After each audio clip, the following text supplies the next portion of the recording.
नमस्कार, बहुत स्वागत है आपका हमारी खास पेशकश में। मैं हूं आपके साथ ज्योति तनेजा भसीन।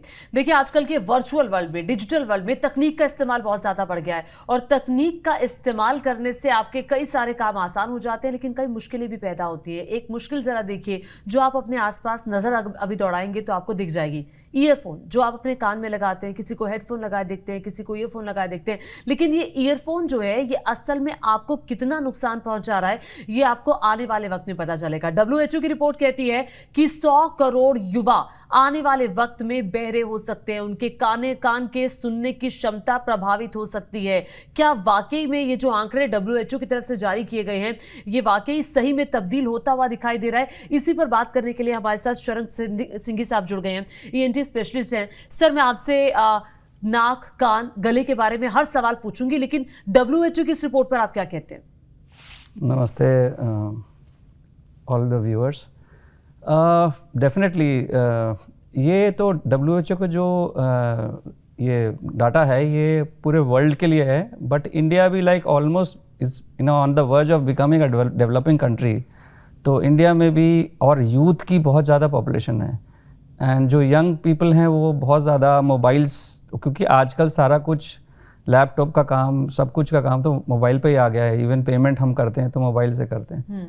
तो बहुत ज़्यादा यूजेज है ईयरफोन्स का, हेडफोन्स का, जो हम कई बार जैसे ऑनलाइन हमारी क्लासेस होती हैं, ऑनलाइन हमारे इवन ऑफिस के जो हमारा वर्क फ्रॉम होम होता है, ऑफिस का काम भी घर से होता है, तो बहुत ज़्यादा यूज़ है। लेकिन इसमें ठीक है इतना ज़्यादा वॉल्यूम, लेकिन जब हम म्यूज़िक सुनते हैं या कोई हम बहुत लाउड कुछ वीडियोज़ देखते हैं, सुनते हैं, तो उसमें बहुत डैमेज होता है। लेकिन सर 8-8 घंटे 9-9 घंटे जब आप ऑफिस का काम वर्क फ्रॉम होम कर रहे हैं तो आपको कान में ईयरफोन लगाना पड़ता है, तो ये जो 8-9 घंटे ईयरफोन लगाना ये कितना घातक है? बिल्कुल है, घातक है।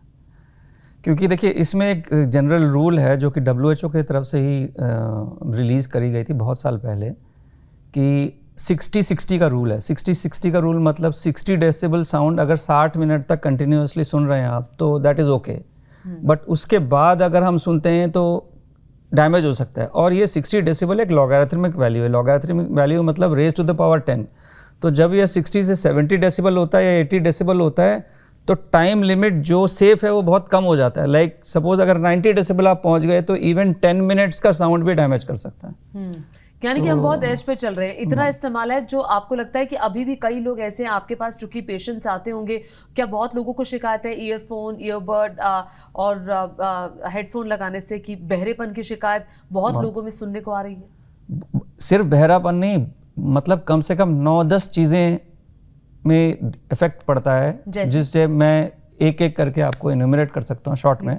सबसे पहले तो डेफिनेटली बहरापन आता है, और इसमें सबसे पहले क्या होता है स्पेसिफिक फ्रीक्वेंसी। लाइक हमारे जब हम हियरिंग टेस्ट करते हैं तो हमारे कान में भी जैसे फ्रीक्वेंसीज अलग अलग फ्रीक्वेंसीज होती हैं, साउंड अलग अलग फ्रीक्वेंसीज को समझने के लिए। तो सबसे पहले एक साउंड फ्रीक्वेंसी होती है 4 किलोहर्ट्ज़, तो दैट इज़ 4000 हर्ट्ज़। तो वो उस फ्रीक्वेंसी में सबसे पहले डैमेज होता है, जो नॉइज़ रिलेटेड हियरिंग लॉस है, मतलब कोई भी नॉइज़ रिलेटेड। तो अच्छा, ये नहीं कह रहे कि सारा नॉइज़ खराब, मतलब नॉइज़ क्या है और म्यूज़िक क्या है। अगर सॉफ्ट म्यूज़िक सुन रहे हैं तो दैट इज़ नॉट डैमेजिंग, मतलब 30-40 डेसिबल में हम थोड़े देर के लिए आप सॉफ्ट म्यूज़िक सुन रहे हैं तो that is not damaging. But अगर नॉइज़ हम सुन रहे हैं, जैसे कि सपोज मैं एग्जांपल दे रहा हूँ नॉइज़ का, जैसे कि फायर क्रैकर्स हो गए, दिवाली में पटाखे हो गए। अमूमन हमारे यहाँ त्यौहार वगैरह होते रहते हैं तो उसमें स्पीकर्स, बहुत बड़े बड़े स्पीकर लगा के एकदम लाउड साउंड करके एकदम उसके सामने अगर आप बैठ रहे हैं। तीसरी चीज़, आजकल 90% पार्टीज़ में, जो बर्थडे पार्टी हैं, शादी के पार्टीज़ हैं या कोई भी पार्टीज़ हैं, उनमें डीजे ज़रूर होता है। बल्कि मैं ऐसे कई डीजेस को जानता हूँ जिनका खुद का हियरिंग लॉस है। तो उतने साउंड में तो हियरिंग लॉस होना ही होना है। तो पहली चीज़ है हमारे को सुनने की शक्ति कम हो जाएगी, ठीक है। दूसरी बात है कि स्पीच डिस्क्रिमिनेशन स्कोर हमारा डाउन हो जाता है। What is that? कहने का मतलब ये कि आपको कई बार क्या होता है, साउंड तो आया, शब्द भी आया, लेकिन जैसे किसी ने बोला, फॉर एग्जांपल मैं कह रहा हूँ, जैसे मामा बोला किसी ने, तो आपको कुछ ऐसा लगा कि किसी ने काका बोला या चाचा बोला, तो वो सिमिलर जैसे लगेगा, बट एग्जैक्टली वो नहीं वर्ड आएगा। तो स्पीच डिस्क्रिमिनेशन की जो पावर है वो डाउन हो जाती है।